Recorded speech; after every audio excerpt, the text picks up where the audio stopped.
Well, listen, as far as I know, obviously it's been well documented with discussions with Sunderland. Can't deny that, and obviously Lee's a player that we've known for a while and admired for a while. So, but obviously, what we'll say as well is that I think everybody's aware that this window is notoriously difficult trying to get players over the line, if you like. So they're ongoing as we speak, I'd imagine. Are you confident? Well, it's difficult for me and myself because obviously we've been with the players this morning and it's not privy to actual, the minor details that are taking place, if you like, or the conversations that are taking place. But you've got to be confident in terms of as soon as you approach a club for a play, you're hoping that it gets done, and you remain confident until you hear any different. I mean, the supporters got quite buoyed when they heard that they'd signed Liam Bridcut from Brighton, thinking, as a midfielder in, maybe they'll let a midfielder go. Yeah. Well, I think that's the natural way people would think, that it's one in, one out. If you like. Again, it's the complicated thing is it doesn't always turn out like that, because obviously it's on that situation with the cup final as well, and they said the lad himself he's looking at that situation as well. So it's very complicated, and also obviously at this time of the year, with the way that the league table is as well this year, you usually find this time of the year maybe one club's tailed off and they're not doing any business. One or two clubs probably can't even attract players because they're at a stage where they're in that relegation battle. But there's 10 clubs fighting for every single player, good player that's available. So that's an added pressure and added problem that you've got. For you and Mark, I mean, I was looking at it, and you actually only brought 4 players in all the time you've been here, and 2 of those have been loan deals. Did you expect more when you came in and you were given the mantra of trying to change the style of play? No, I think Mark had an agreement, if you like, with the people who run the club and the owners to say, well, we felt we had a decent squad at the time. But as I think going into the season, we were happy with the look of the squad going in there. Obviously, time moves on from then, and when you first come into the building, you possibly have 4 or 5 weeks to make quick judgments on players who are, some of them maybe not up to speed fitness wise. So I think your assessment of the squad is continually progressing from there. So maybe at the time you think to yourself, we like what we've got, we can go on with that. But then obviously as it's with injuries and different things and losses of form, and the way you assess players, you're always looking then to improve from there. So certainly I think going into the season we were happy enough, but obviously it comes a time when you think we need to strengthen, and that's what hopefully we're trying to do. Frustrating as well with Tom Ince, wasn't it? Because by all accounts he was open to the idea of talking to you. We saw him here, but he was adamant it was a loan deal he wanted, and you couldn't fit a loan in. Is that basically why the deal fell down? Yeah, I think that was the gist of it. We came, and I think Mark had good conversations with Tom, and Paul was with him as well, and there was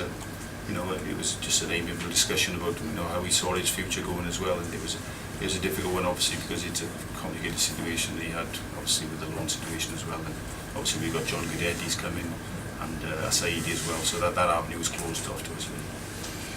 Other than transfers, what about on the pitch? Have you had to pick the players up a little bit? Because it strikes me they've played pretty well in the last 3 games, and yet 3 1-0 defeats, and it can affect confidence, can't it, Mark? It can do, Rob, but I think we spoke to somebody early on that we've got a strong group of players, and I think the first thing you look for as a coach is it affecting, when you go 3-4 games, is it affecting their confidence? And that certainly hasn't been the case. What we found, there's been a real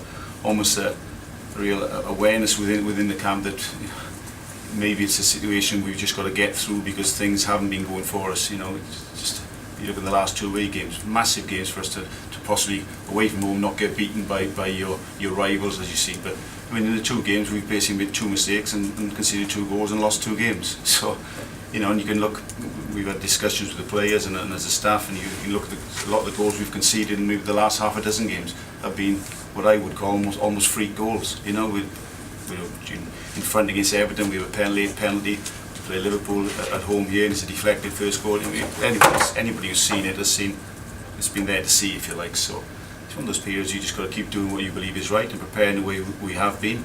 And there's a real firm belief in the camp that results will come and points will come. You are in a big battle though, aren't you? Do you accept that it's a big relegation battle you're involved in now? Yeah, I think, I hate, obviously, like a lot of people, you hate the word the relegation, but we're in a battle, of course we are. We'd be naive to think otherwise, but we certainly believe that the quality we've got within the club and the squad, and I mean we've got a huge game again now in Manchester United tomorrow, but I think we've proved up through the season, and obviously the club has proved in the past that when you play the likes of Man United at at the Britannia will give anybody a game, including them. Finally, from me about Man United, is it they've just got Juan Mata and they're a bit buoyed by recent results. That disappointing period they had looks like it might be over. Maybe, I don't know. Is it a bad time to be playing them? Maybe you're getting them on the up. Well, we did think, at the moment we've sort of bemoaning our luck at times, and we did sort of see possibly the squad and the starting 11 that David might have at his disposal tomorrow, and it adds to your problems if you like. But no, I think it's certainly one that will get the adrenaline flowing and the blood flowing of our players and our supporters as well. So it's one that everybody's looking forward to. Good man. Thanks, Mark. I just wonder, having played United a couple of times this season, how would you assess the way that obviously it's a little different getting from an hour 70 minutes to 90 minutes, but I think, as I said, we've shown against Chelsea here, Manchester City here, that we can compete, and we always will compete against the top sides. So it's not a daunting task, it's not a task that frightens us at all. In fact, I think it galvanises everybody and makes them really excited about the prospect ahead. From what you say, there's no danger of all this transfer speculation in the run-up to deadline day, the players taking their eye off the ball about the job in hand? No, I think it's natural. When you see the Sky Sports News on running through the building all the time, everybody gets excited, and they like to look what's happening at other clubs. But part and parcel of our job, since we had a difficult trips to Sunderland and got back at the early hours, so we've had a quick turnaround in games, and it's important that we've kept their focus, and it seems certainly on the training ground and around the building as if they've really got a focus on tomorrow afternoon's game. Are yourself and the manager big fans of the transfer window, or would you rather have it scrapped?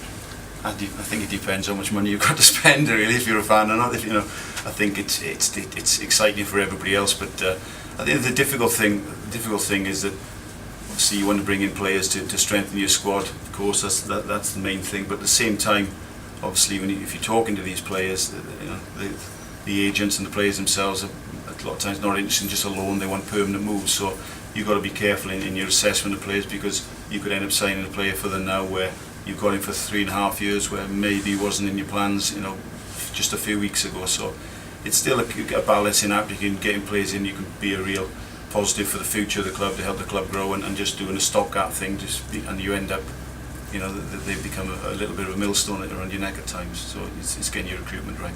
If you were to get Lee Cattermole, what qualities would he bring to your squad? Well, again, the party line for me will always be Leeds.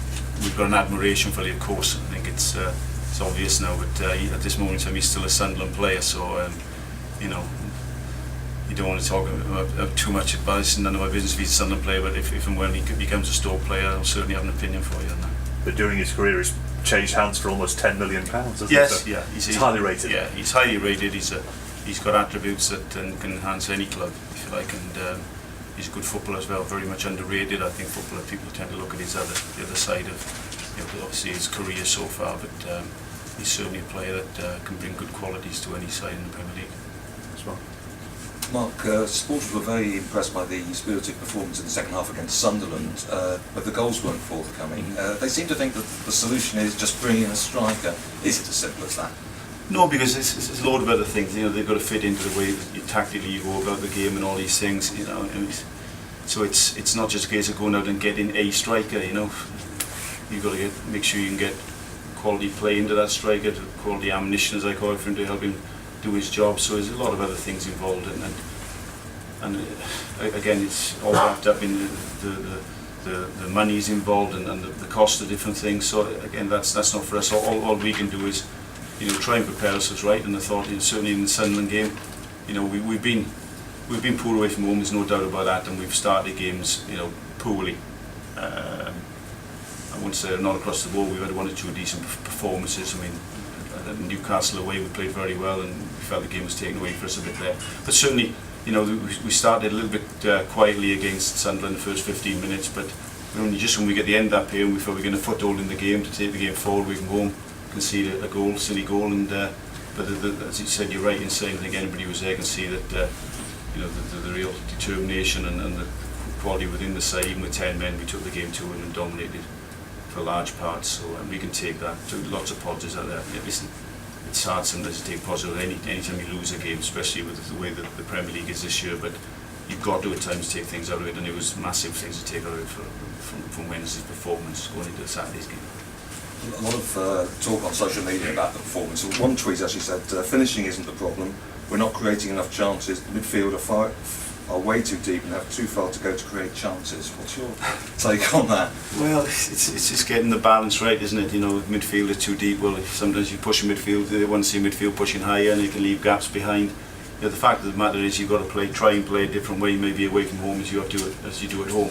You've got to try and keep things tight, and you know, the same night I came home and watched West Ham get a point at Chelsea, and you think, well, you know, 39 shots from Chelsea in a game. Well, I think Sunderland had 3 on target against us, and we lost the game. So that's football for you. You know, you've got to try and prepare right, which is what we try to do all the time. And you know, the people have opinions now. They want us to play home and away, and you accept those opinions because you know, they're supporters who care for the club. But I think they can trust us that we try and find the best way of playing and try and pick up points and results that way. Are there any injury worries for the? No, in the club itself. I mean, at the moment we're touching wood. Robert Huth is our only sort of injury where he's going to be another maybe 2 or 3 weeks if he carries on with his progression. But Andy Wilkinson has started training again this week, and Matty Etherington, who's been out for like 2 weeks, trained yesterday. So apart from Robert Huth, we're getting to have a clean bill of health, which is encouraging. That's great, thanks.